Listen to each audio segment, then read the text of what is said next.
বলছে যে তোর কাছে আমার থাকো? তোর কাছে টাকা ছিল, তোর কাছে বিয়ে করছি, তোর আর টাকা নেই তো আমিও নেই। সুন্দর কথা। তাই আম্মা। যখন তোমার টাকা পয়সা ছিল তখন আমার মেয়া ছিল, আমিও ছিলাম। এখন তোমার টাকা পয়সা নাই তো আম্মা একটু আয় গায়ে দিবা না। একটু এদিকে আসেন, কয়দিন ধরে গোসল করো না? একটু এদিকে আসেন। আরে গায়ে দিবা না কইছি না? শোনো, জ্ঞান দিবে।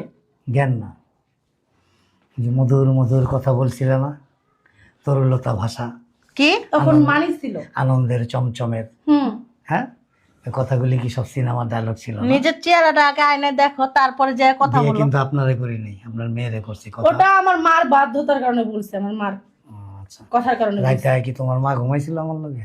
এই মুখ সামলে কথা কইবা, চট করে মানে না গাল ফাটাইলাম একেবারে কই দিলাম।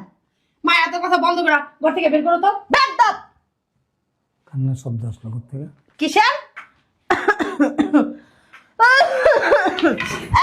জামাই কই যাইতেছো তুমি? ওদিকে কই যাইতাছে? হ্যাঁ ওদিকে কই যায়? আচ্ছা স্নেহা কই? কি?